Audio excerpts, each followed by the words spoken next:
+2 ശേഷമുള്ള വിവിധ എൻട്രൻസ് എക്സാമുകളെ പരിചയപ്പെടുത്തുന്ന സീരീസിൻ്റെ എപ്പിസോഡിലേക്ക് ജോബി സാർ സ്നേഹപൂർവ്വം സ്വാഗതം. സാർ, ഇപ്പം നിലവിൽ അപ്ലൈ ചെയ്യാൻ പറ്റുന്ന അനവധി എൻട്രൻസ് എക്സാമുകളുണ്ട്.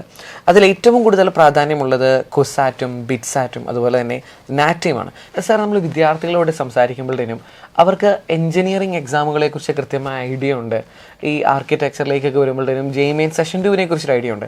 പക്ഷേ പലപ്പോഴും കൺഫ്യൂഷൻ നിൽക്കുന്നത് നാറ്റയെക്കുറിച്ചാണ്. എന്താണ് നാറ്റയുടെ പ്ലാറ്റ്ഫോം, അല്ലെങ്കിൽ എന്തൊക്കെയാണ് എക്സാം ടൈപ്പ്, നാറ്റ് വഴി ഏത് ഇൻസ്റ്റിറ്റ്യൂട്ടിൽ കിട്ടും, അല്ലെങ്കിൽ ജെയ്മെയിൻ പേപ്പർ 2 എഴുതുന്നതാണോ നാറ്റ എഴുതുന്നതാണോ നല്ലത്? സർ, ശരിക്കും എന്താണ് ഈ നാറ്റ എന്ന് പറയുന്ന എൻട്രൻസ് എക്സാമിൻ്റെ പ്രത്യേകതകൾ? ജെയ്മെയിൻ പേപ്പർ 2 എഴുതുന്നത് NIT-കളിലും school of planning and architecture സ്പായിലും BArc പ്രോഗ്രാമിന് വേണ്ടിയിട്ടാണ്. 5 ഇയർ BArc പ്രോഗ്രാമും പിന്നെ അതിൻ്റെ തന്നെ ഈ പ്ലാൻ നമ്മുടെ ജെയ്മെയിൻ പേപ്പർ 2-ൻ്റെ സെക്കൻഡ് പേപ്പർ 2B എഴുതി കഴിഞ്ഞാൽ അതുവഴി ബി പ്ലാൻ, അതിപ്പോൾ SPA-കളിലാണ് ഉള്ളത്. ഇപ്പം NIT-കളും SPA-കളും ആണ് ലക്ഷ്യം വെക്കുന്നതെങ്കിൽ എഴുതേണ്ടതാണ് ജെയ്മെയിൻ്റെ പേപ്പർ 2 A ആർക്കിടെക്ചറും ബി പ്ലാനിങ്. അതേസമയം മറ്റ് വളരെ റെപ്യൂട്ടഡ് ആയിട്ടുള്ള പല ആർക്കിടെക്ചറൽ ആയിട്ടുള്ള ഇൻസ്റ്റിറ്റ്യൂട്ട് കേരളത്തിലെ എല്ലാ കോളേജസും, അത് ഗവൺമെൻറ് മേഖല ആയിക്കോട്ടെ പ്രൈവറ്റിൽ ആയിക്കോട്ടെ, എല്ലാ കോളേജുകളും അതുപോലെ തന്നെ മറ്റ് സംസ്ഥാനങ്ങളിലെ ഇപ്പം ബോംബെയിലെ JJ സ്കൂൾ ഓഫ് ആർക്കിടെക്ചർ ഉൾപ്പെടെ വളരെ ഫേമസ് ആയിട്ടുള്ള പല ഇൻസ്റ്റിറ്റ്യൂട്ടുകളും പരിഗണിക്കുന്നത് കൗൺസിൽ ഓഫ് ആർക്കിടെക്ചർ നടത്തുന്ന, ഇന്ത്യയിലെ നമുക്കിപ്പോൾ CIക്കൊക്കെ ഉള്ള പോലെയുള്ള ഒരു ബോഡി തന്നെയാണ്. കൗൺസിൽ ഓഫ് ആർക്കിടെക്ചർ നടത്തുന്ന NATA, national aptitude test in architecture, ഇതിൻ്റെ സ്കോറിൻ്റെ ബേസിലാണ്. ഇതിൻ്റെ സ്കോർ എന്ന് പറയുമ്പോൾ കേരളത്തിൽ നമ്മൾ എടുക്കുന്നത് ഇതിൻ്റെ സ്കോറ് പ്ലസ് കുട്ടികളുടെ +2-ൻ്റെ ടോട്ടൽ സ്കോർ ആണ് കേരളത്തിൽ പരിഗണിക്കുന്നത്. അതോടെ ഒരു തരത്തിൽ റാങ്ക് അങ്ങ് ഡൈല്യൂട്ട് ചെയ്യപ്പെട്ടു എന്ന് പറയാം. അത്രേ ഉള്ളൂ. മറ്റ് പല സ്റ്റേറ്റുകൾ ഇതിൻ്റെ സ്കോർ മാത്രം വെച്ചു അങ്ങനെയൊക്കെ എടുക്കുന്നുണ്ട്, പല ഇൻസ്റ്റിറ്റ്യൂട്ടുകൾ അങ്ങനെയൊക്കെ ചെയ്യുന്നുണ്ട്. അപ്പോൾ ആ രീതിയിലൊക്കെ നോക്കുമ്പോൾ ഇപ്പോൾ കേരളത്തിൽ അഡ്മിഷൻ കിട്ടണമെങ്കിൽ തീർച്ചയായിട്ടും നാറ്റ ഉണ്ടാവണം. അപ്പോൾ അങ്ങനെ ആ ഒരു എക്സാമാണ് നമ്മൾ ഈ നാറ്റ എന്ന് വിളിക്കുന്നത്. അതിൻ്റെ സൈറ്റ് ഇപ്പോൾ ഓപ്പൺ ആയിട്ടുണ്ട്. 3-ാം തീയതി മുതൽ ഓപ്പണാണ്. അപ്പോൾ അപേക്ഷിക്കാം. അവർ ഉദ്ദേശിക്കുന്നത് മാർച്ച് മാസം 1-ാം തീയതി മുതൽ ജൂൺ വരെയുള്ള ഫ്രൈഡേയ്സ് ആൻഡ് സാറ്റർഡേയ്സിൽ 2 സെഷനായിട്ടായിരിക്കും എക്സാം. Friday Saturday 2 session. നേരത്തെ സൺഡേ, അതൊരു മാറ്റമാണ്. സൺഡേ ഇപ്പം നടക്കുന്നത് ഫ്രൈഡേയ്സ് ആൻഡ് സാറ്റർഡേയ്സിൽ 2 സെഷനായിട്ടായിരിക്കും നടത്തുന്നത്. ഇത്തവണ ചില പ്രത്യേകതകൾ നമുക്ക് പറയാനുണ്ട്. 2025 നാറ്റയുടെ നമുക്ക് കിട്ടുന്ന സ്കോറിൻ്റെ വാലിഡിറ്റി ഒരു അക്കാഡമിക് ഇയർ മാത്രമേ യൂസ് ചെയ്യാൻ പറ്റൂ. അതായത് ഈ വർഷം മാത്രം? ഈ വർഷം നമുക്ക് പറയത്തില്ല, ഒരു തവണ ഉപയോഗിക്കാൻ പറ്റുള്ളൂ.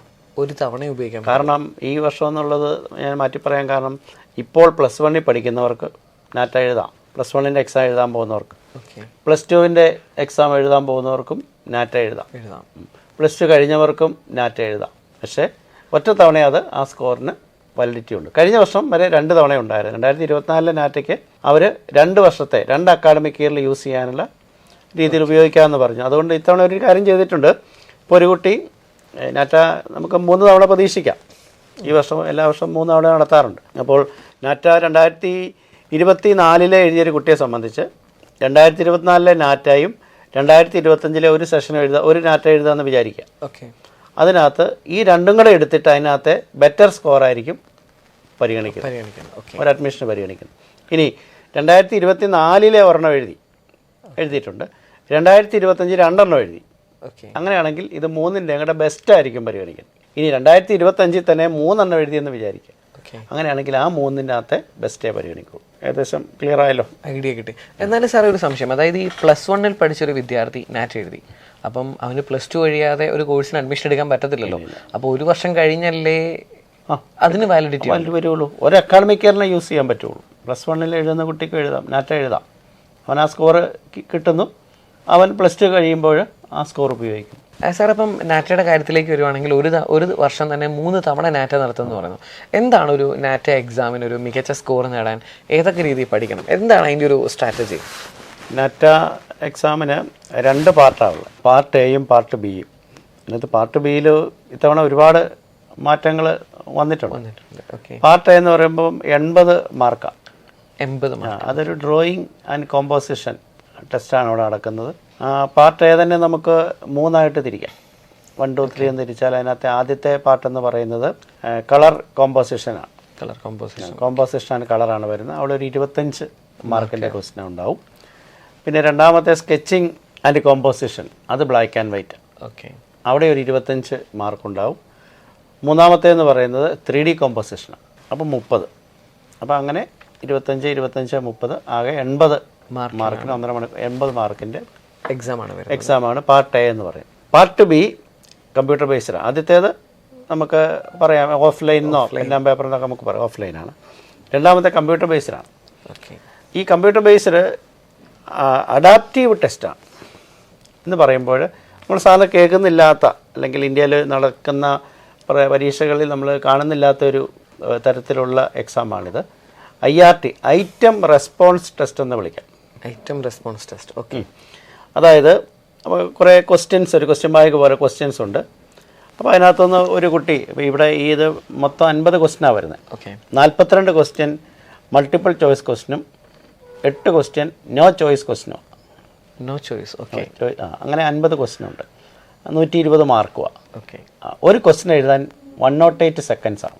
108 സെക്കൻഡ്സ് അത്രേ ഉള്ളൂ. കൃത്യസമയം. അത് കഴിഞ്ഞാൽ ഓരോ ക്വസ്റ്റ്യൻ 108 സെക്കൻഡ് വീതമായിരിക്കും ഓക്കെ ടൈം കൊടുത്തിരിക്കുന്നത്. ഒരു ക്വസ്റ്റ്യൻ നമ്മൾ ആൻസർ ചെയ്തു. നമുക്ക് പല ഓപ്ഷൻ ഉണ്ടല്ലോ. നമ്മൾ ആൻസർ ചെയ്ത് ചിലപ്പോൾ കറക്റ്റ് ആകാം, നെഗറ്റീവ് ആകാം, നമുക്ക് സ്കിപ്പ് ചെയ്യാം. ആ ക്വസ്റ്റ്യൻ നമ്മൾ എന്ത് ചെയ്തു, നമ്മൾ ചെയ്ത ക്വസ്റ്റ്യൻ ഇപ്പോൾ നമ്മുടെ റെസ്പോൺസ് കറക്റ്റ് ആണെങ്കിൽ അതിനനുസരിച്ചുള്ള ക്വസ്റ്റ്യൻ ആയിരിക്കും അടുത്തായിട്ട് വരുന്നത്.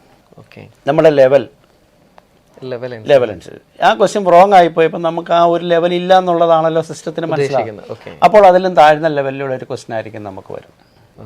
അതായത് നമ്മുടെ റെസ്പോൺസ്, അതാണ് ഐറ്റം റെസ്പോൺസ് ടെസ്റ്റ് എന്ന് പറയും.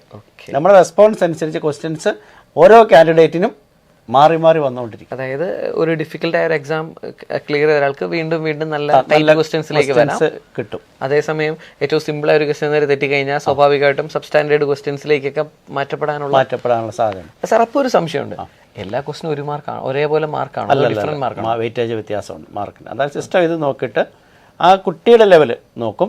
അതുപോലെ മാക്സിമം റെസ്പോൺസ്, മാക്സിമം വെയിറ്റേജ് വഴി കിട്ടും, മാക്സിമം റെസ്പോൺസ് വഴി കിട്ടാവുന്ന വെയിറ്റേജ് എടുക്കും. അപ്പോൾ അതിനെ നമുക്ക് ടോട്ടലായിട്ട് പരിഗണിക്കാം. പിന്നെ അതിൽ എത്രയാണ് നമുക്ക് കിട്ടിയിരിക്കുന്നത് എന്ന് സിസ്റ്റം മനസ്സിലാക്കിയിട്ട് ആണ് നമ്മുടെ സ്കോർ. ശരിക്കും പറഞ്ഞാൽ ഒരു ഇന്റർവ്യൂ പോലെ തന്നെ. ഇന്റർവ്യൂവിന് ആദ്യത്തെ ക്വസ്റ്റ്യൻ നല്ലതാണെങ്കിൽ ഇന്റർവ്യൂവിന്റെ സ്റ്റാൻഡേർഡ് കൂടാം. ആദ്യം തന്നെ തെറ്റുവാണേ ഇന്റർവ്യൂ ആണെങ്കിലും ഒരു പക്ഷേ ആ ഒരു രീതിയിൽ നമുക്ക് വിലയിരുത്താം. ഈ വർഷത്തെ ഒരു പരീക്ഷണമാണെന്നോ 2025 ഇങ്ങനെ കാണുന്നത് ഈ ഐറ്റം റെസ്പോൺസ് ടെസ്റ്റ് എന്നുള്ളത്. അത് കൗൺസിൽ ഓഫ് ആർക്കിടെക്ചർ അത് പറഞ്ഞിട്ടുണ്ട് കൃത്യമായിട്ട് അവരുടെ സൈറ്റിൽ. അപ്പോൾ അതുകൊണ്ട് ഒരു വെറൈറ്റി എക്സാം ആയിരിക്കും. ഒരു സംശയം കൂടെ വരും, അതായത് എത്രമാത്രം പ്രാധാന്യമുണ്ട് ടോട്ടൽ മാർക്ക് ഈ ഒരു സെക്ഷന്? ടോട്ടൽ മാർക്ക് 120 ആണ്. 120 ആണ്. അതിൽ ഈ ഒരു സെക്ഷൻ വരുന്നത് കമ്പ്യൂട്ടർ ബേസ്ഡ് ടെസ്റ്റ് വരുന്നത് ടോട്ടൽ നമുക്ക് 200 വരും. അതിനകത്ത് 80 നമ്മൾ ഫസ്റ്റ് പാർട്ട് ഓഫ്ലൈൻ നമ്മൾ പറഞ്ഞു.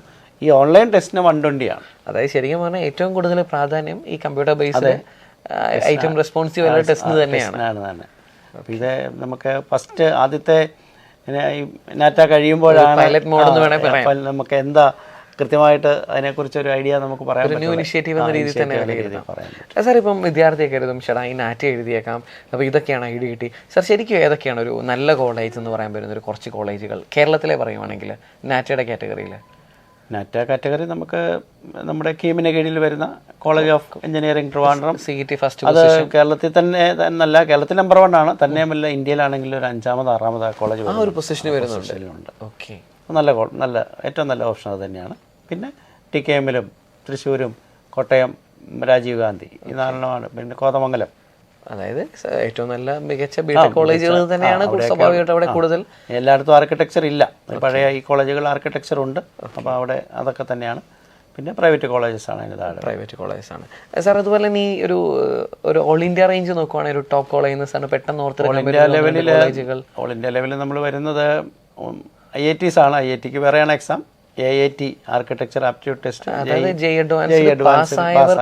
അടുത്തൊരു കാറ്റഗറി. IITs ആദ്യം വരുന്നത് നമ്മുടെ റൂർക്കിയും ഖരഗ്പൂറുമാണ്. അത് കഴിയുമ്പോൾ നമ്മുടെ കോഴിക്കോട് NIT നല്ല ഇൻസ്റ്റിറ്റ്യൂട്ടാണ്. പിന്നെ ട്രിച്ചി NIT ഉണ്ട്. പിന്നെ SPAകൾ അവിടെയെല്ലാം ജെയ്മെയിൻ പേപ്പർ 2 ജെയ്മെയിൻ പേപ്പർ നമ്മൾ നേരത്തെ പറഞ്ഞ ജെയ്മെയിൻ പേപ്പർ 2 അടിസ്ഥാനത്തിലാണ്. സാർ ഇപ്പം ഈ ഒരു നാറ്റാഡ് എക്സാം പാറ്റേണിലേക്ക് വരുമ്പോഴത്തേനും 2 എക്സാമുകളുണ്ട്, ഓഫ്ലൈൻ ഉണ്ട്, അതുപോലെ തന്നെ computer based item responsive test ഉണ്ട്. സാർ ശരിക്കും ഇതിന് മിനിമം മാർക്ക് ഇത്ര കട്ട് ഓഫ് കിട്ടിയാലേ പരിഗണിക്കൂ, അങ്ങനെ വല്ല കണ്ടീഷൻസ് വല്ലതും ഉണ്ടോ? ഉണ്ട്. ഫസ്റ്റ് പേപ്പറിന് 20 മാർക്ക്, അതായത് 80-ൽ 20 മാർക്ക് മിനിമം കിട്ടിയിരിക്കണം. സെക്കൻഡ് പേപ്പറിന് 30 മാർക്ക്, 120-ൽ 30 മാർക്ക് കിട്ടണം. ടോട്ടൽ കട്ട് ഓഫ് 70 ആണ് താനും. അതായത് 30-ന് 50 ആണ്, പക്ഷേ 70 ടോട്ടൽ 70 ടോട്ടൽ കഴിയും. 200-ൽ 70 മാർക്ക് ഉണ്ടായിരിക്കും, അതാണ് കട്ട് ഓഫ് ആയിട്ട് വെച്ചിരിക്കുന്നത്. +2-ന് ശേഷം വിദ്യാർത്ഥികൾക്ക് എഴുതാവുന്ന വിവിധ എൻട്രൻസ് എക്സാമുകളെ പരിചയപ്പെടുത്തുന്ന വിദ്യാർത്ഥികളുടെ റിക്വസ്റ്റ് പ്രകാരമുള്ള ഒരു സീരീസാണിത്. ഇതിൽ നമ്മൾ ഏറ്റവും കൂടുതൽ പ്രയോറിറ്റിയുള്ള പല എൻട്രൻസ് എക്സാമുകളും നമ്മൾ പരിചയപ്പെടുത്തുന്നുണ്ട്. ജോബി സാർ, ഈ ഒരു സെക്ഷൻ വളരെ യൂസ്ഫുൾ ആയിരുന്നു. വിദ്യാർത്ഥികൾക്ക് ഏറ്റവും കൂടുതൽ കൃത്യമായിട്ട് എൻട്രൻസ് എക്സാമുകളെ മനസ്സിലാക്കാൻ ഈ ഒരു സീരീസ് യൂസ്ഫുൾ ആണ്.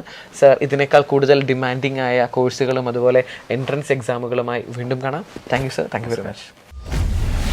Brilliant Study Center, India's #1 coaching center for NEET and JEE.